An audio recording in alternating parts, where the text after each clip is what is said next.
As you'll see, this whole caliper it's just a big chunk of cast iron, and holes are drilled in with orifices going behind the piston.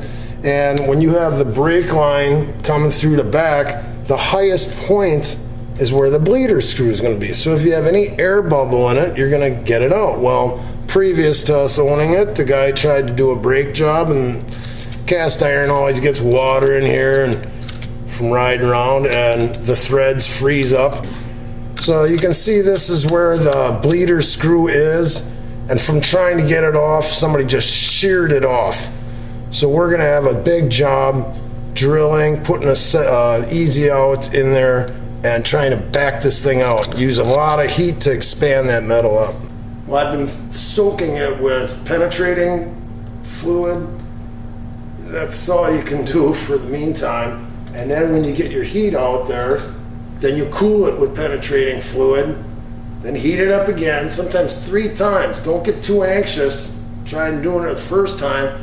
And you've got this hole that you've drilled out. You can't go too far, you'll wreck the seat where the bleeder screw is. And then when you pound in that easy out, if it's still too rough, you're just gonna strip that out, and then you gotta go to the next size. Pretty soon it gets too big and you hardly have anything to grab onto. So first thing I end up doing when I got something really rusty is just shock the threads. So you try to get a punch that's the size of the bleeder. And I slipped on that one. You want to hit it real solid.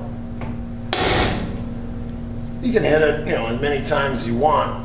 But if there's threads that are, rusted together, you're trying to break them free. Then with the heat expansion, then we'll try to loosen it up with the metal expanding.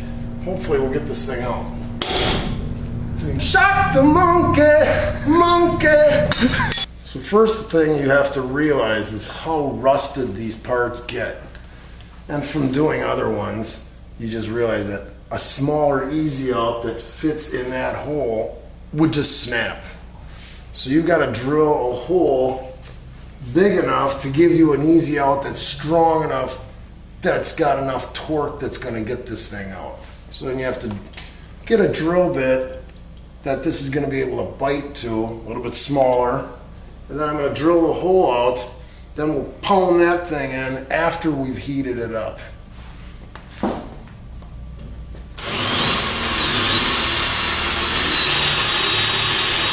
Now you don't go drilling to China because there's a tapered seat that the bleeder screw goes to. If I went in there and wrecked it, then how would that ever seal? So you can only go in a little bit.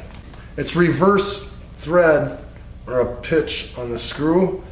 So as I go to turn that, it's going to be going the opposite direction and it'll screw the thing out. So as I'm heating this, I'm going around the outside of it.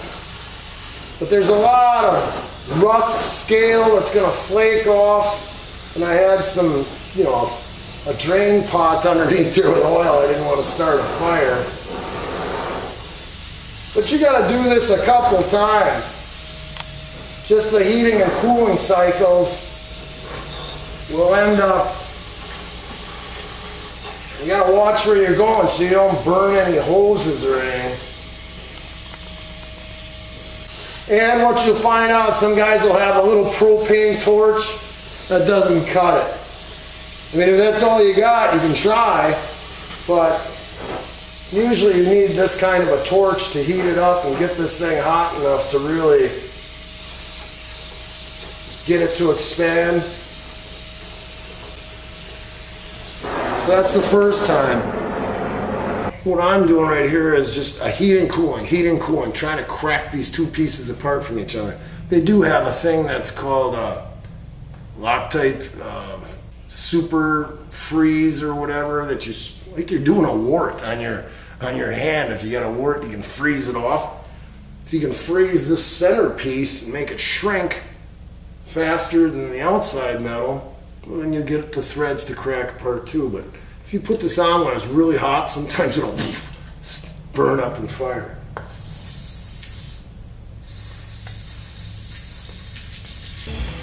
Second heat cycle, after I cooled it with a bunch of lubricant.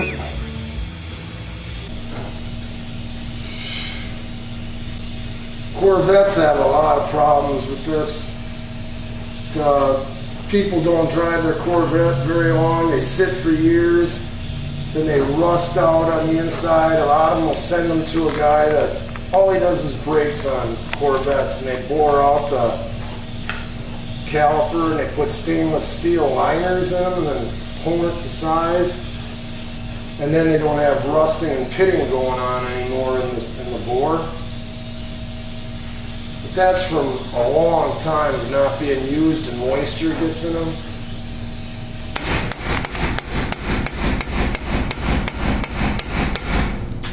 They're both heated up. I think I'm gonna have to cool it. Are you ready?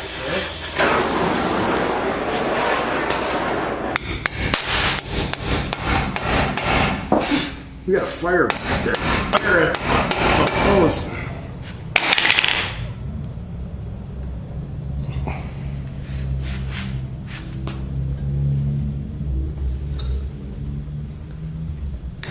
Oh!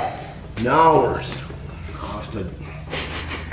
Shit. It felt like it was moving, but I must have lost temper on the tip and it was turning and I was like... See how hot that was? So we're going to plan B. We're going to weld a nut onto it. All right, this is our last ditch effort. I ended up snapping off the tap inside there, which is impossible to drill. So now we took a nut, laid it over the surface, cleaned it up, welded it so it connected our bleeder screw and that tap to this nut.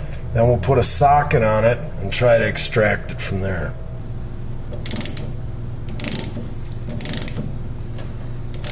This is so hot it might squirt out a bunch of brake fluid. I